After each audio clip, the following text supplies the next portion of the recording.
Bismillahirrahmanirrahim. Faslu al-hadi asyar. Pasal ke-11. Halaman 403. Sholatul jamaah. Sholat berjamaah. Al-muradu biha ada ussolati ma'al jamaah. Yang dimaksud dengan sholat jamaah itu adalah ada ussolah, mengerjakan sholat, menunaikan sholat ma'al jamaah, bersama dengan jamaah. Badalan min ada'il musalli sholatahu munfaridan binafsihi. Sebagai ganti, ya, seorang musalli itu menunaikan sholatnya sendirian saja. Sholat jamaah. Wa aqallul jamaah isnani. Sedikit-dikitnya jamaah itu adalah 2 orang. Ya, imamun wa makmumun. 1 imam, 1 makmum. 1 imam, 1 makmum itu sudah berjamaah. 5 rawa Malik bin Huwairits radhiyallahu anhu qala ataitu Nabi sallallahu alaihi wasallam wa ana wa sahibun li. Kata Malik bin Huwairits, dia katakan aku mendatangi Nabi sallallahu alaihi wasallam dan juga temanku. Falamma aradna al-iqfala min 'indihi qala lana. Ketika kami ingin pamitan dari sisinya, Rasulullah mengatakan kepada kami, "Idza hadarat as-shalatu," kalau salat itu telah datang waktunya, fa'azzina tsumma uqima. Maka azanlah kalian, kemudian qomatlah. Jadi ini sunnahnya juga azan dan qomat. Wal yu'ammikuma akbarukuma. Dan hendaklah salah seorang yu'ammikuma itu mengimami akbarukuma yang paling besar dari kalian. Jadi ini hadis riwayat Imam Bukhari dan Muslim. Jadi 2 orang itu cukup untuk sholat berjamaah. Masyru'iyatuha, disyariatkannya sholat berjamaah. Da'al Islamu ila sholatil jamaah. Islam menyeru kepada sholat jamaah. Wa raghaba fiha, dan memotivasinya, mendorongnya. Wa amara biha Rasulullah sallallahu alaihi wasallam, dan Rasul memerintahkannya. Wa ajma'al muslimuna 'alaiha. Kaum muslimin juga ijma' atau bersepakat akan disyariatkannya salat berjamaah. Wal aslu fi masyru'iyyatiha qabla al-ijma' qauluhu ta'ala. Asal dari disyariatkannya itu adalah firman Allah Ta'ala, wa idza kunta fihim fa aqamta lahumus shalah fal taqum ta'ifatun minhum ma'ak. Surah An-Nisa ayat 102. Jika engkau bersama mereka, kemudian engkau menegakkan sholat untuk mereka, maka berdirilah sekelompok orang dari mereka bersama engkau. Wa hadzal amru bi iqamati sholati jamaah ma'a Rasul fil khawfi wal harb. Ayat ini itu berkaitan dengan menegakkan sholat berjamaah bersama Rasul fil khawfi wal harb. Jadi surah An-Nisa ayat 102 ini terkait sholat berjamaah bersama Rasul saat kondisi takut dan peperangan. Makanya dikatakan fal takum qa'ifatum minhum ma'ak. Hendaklah yang berdiri itu sebagian saja. Yang sholat bersama Rasul itu sebagian saja. Pasukan yang lain jaga-jaga dulu. Artinya dalam kondisi perang saja itu tetap disyariatkan berjamaah. Fakanat al-jama'atu fil amni wa silmi aula. Maka berjamaah di dalam kondisi aman dan selamat, tidak ada peperangan, damai, maka itu lebih utama. Dan dalam perang saja disunahkan.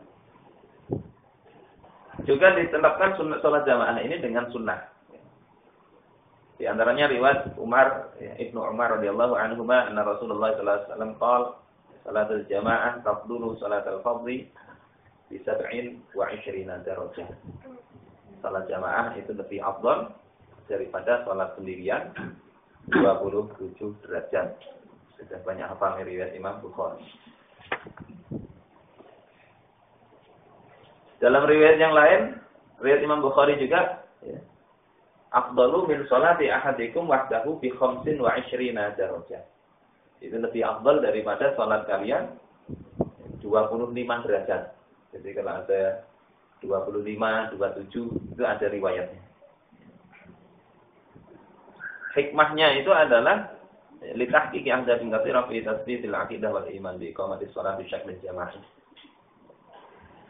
Jadi untuk merealisir banyak tujuan, banyak hikmahnya dari sholat berjamaah ini. Yakni yang pertama itu adalah meninggikan syiar Islam. Jadi kalau tidak ada sholat jamaah bisa, ya nggak ada syiar, kayak nggak ada orang Islam saja. Kalau nggak ada sholat jamaah di masjid. Kemudian memakmurkan masjid. Wahya wasilatun amaliyatun liiqamatil mujtama' al-fadil. Ini juga menjadi wasilah yang praktis untuk menegakkan masyarakat yang utama. Jadi minimal kalau kita susah untuk bersosialisasi ke masyarakat, sholat jamaah. Ya, kamu sholat ke masjid. Kalau nggak pernah begitu kan ke masyarakat jadi nggak kenal. Paling tidak kalau kita berjamaah itu kan kenal dengan jamaah yang lain, walaupun tidak tahu namanya. Kadang kita sudah sering ngobrol di ini, cuma mau nanya namanya nggak enak. Karena sudah pernah nanya, tapi nggak ingat. Mau nanya lagi, rasanya kok kurang pantas. Juga akan menguatkan tali mahabbah, kemudian ta'awun, saling mencintai, saling menolong, ta'akhi bainal muslimin, saling rasa persaudaraan kalau sholat berjamaah dan seterusnya. Kapan sholat berjamaah itu disyariatkan? Itu selama di Mekah 13 tahun itu sholatnya tidak berjamaah, munfarid.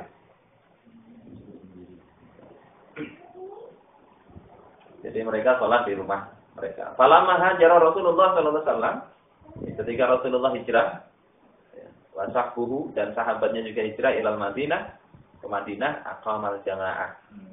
Jadi mereka mendirikan sholat berjamaah. Jadi waktu di Mekah masih belum sholat jamaah di Madinah. Ini di dalam Al-Mu'tamad. Terus bagaimana hukumnya? Sholatul jamaah fil jumu'ah fardu ainin bi ittifaq. Kalau sholat berjamaah dalam sholat Jumu'ah, yakni sholat Jumat itu fardu ain bagi laki-laki. Fala tasihhu bi infiradi kama sayati. Maka tidak sah sholat Jumat itu sendirian, sebagaimana yang akan kami jelaskan di pasal berikutnya. Adapun dalam seluruh sholat 5 waktu itu selain sholat Jumat, maka berjamaah itu adalah fardu kifayah. Fil ashah dalam pendapat yang lebih sahih dalam mazhab Syafi'i. Bagi orang yang mukim dalam menunaikan sholat wajib. Dari sisi harus nampak syiar jamaah itu di dalam satu negeri atau satu kampung, satu kota. Jadi kalau satu kota tidak ada sholat berjamaah, itu dalam qaul yang sahih di mazhab Syafi'i, itu ya berdosa semua, karena dianggap sholat berjamaah ini fardu kifayah. Di qaul ashahnya di mazhab Syafi'i. Di mazhab Syafi'i memang ada 2 pendapat. Yang pertama itu sunnah muakkad. Sunnah muakkad. Jadi yang dikuatkan, yang dianggap ashah itu adalah fardu kifayah. Kalau mazhab yang lain ada yang menyatakan fardu ain. Ada yang menyatakan sholat berjamaah itu syarat sahnya sholat. Jadi ada 4 pendapat. Satunya mengatakan fardu ain, satunya fardu kifayah, satu sunnah muakkad, satunya itu syarat sah sholat. Jadi kalau tidak berjamaah nggak sah. Yang di Al-Mu'tamad ini fardu kifayah. Wala tasqutu fardiyatuha an ahlil balad illa bi izhariha. Kefarduan kifayah itu tidak gugur dari sholat berjamaah itu kecuali dinampakkan sholat itu. Jadi kalau sholat berjamaah sudah di rumah tadi berdua dengan istri. berjamaah juga. Tapi di satu kampung itu tidak ada yang menampakkan sholat berjamaah.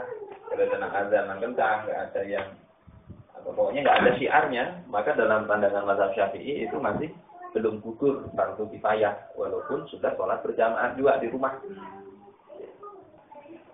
Kalau antaku ala iqamatiha fil buyut wa lam yadhhar biha asy-syi'ar lam yasqut al-fard.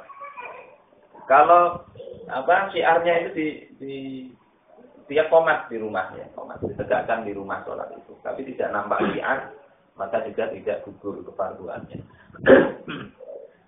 Wa in imtana'u jami'an an iqamatiha jihara qatalahumul imamu aw naibuh.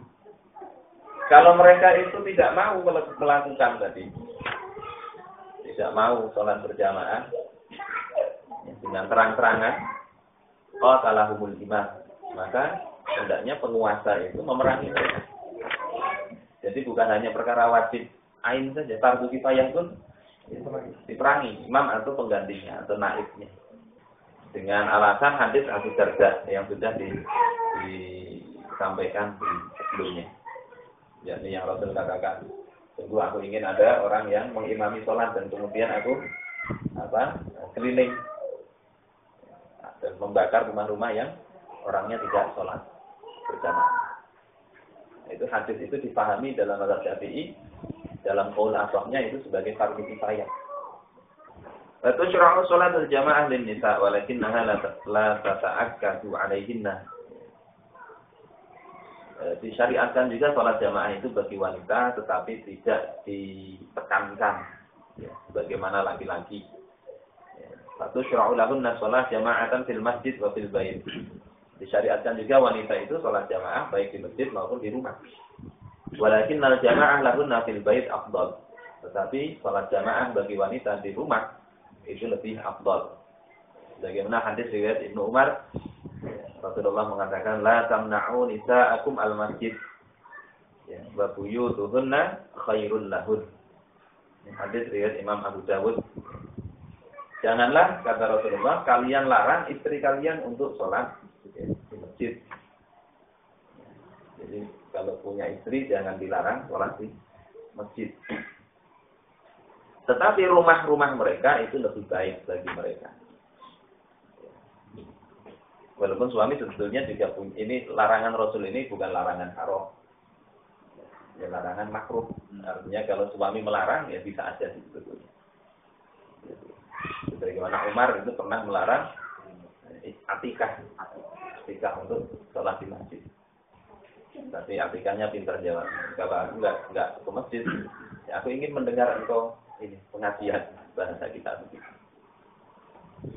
Tapi ketika Atikah ini jadi istrinya Zubair bin Awam, pasca Umar kan, dandannya dinikahi oleh Zubair. Dilarang juga.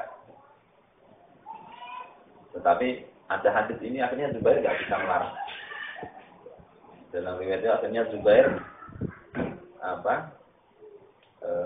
menyamar, pura-pura jadi lelaki yang mengganggu Atikah. Jadi ketika pula Atikahnya cerita ada yang ganggu. Nah sudah saya bilang kan nggak usah ke masjid. Jadi Atikah ini beberapa kali menikah, suaminya meninggal terus. Termasuk Zubair bin Awam. Setelah Zubair bin Awam meninggal juga, itu mau dilamar oleh Imam Ali. Tapi Atikah sudah dikenal kalau nanti menikah, ini suaminya ini bakalan mati syahid. Aku nggak mau itu terjadi pada Ali. Dan terbunuh terus itu. Umar terbunuh menikahi Atikah. Zubair menikahi Atikah terbunuh juga. Jadi wanita boleh aja sholat di masjid asal tadi ya dijaga adab-adabnya. Jadi kifayatul akhyar itu wanita yang masih muda, apalagi cantik itu jangankan sholat di masjid. Orang sholat id saja nggak boleh keluar mereka, tetap di rumah. Karena dia alasannya itu ya zaman fitnah. Ada ulama yang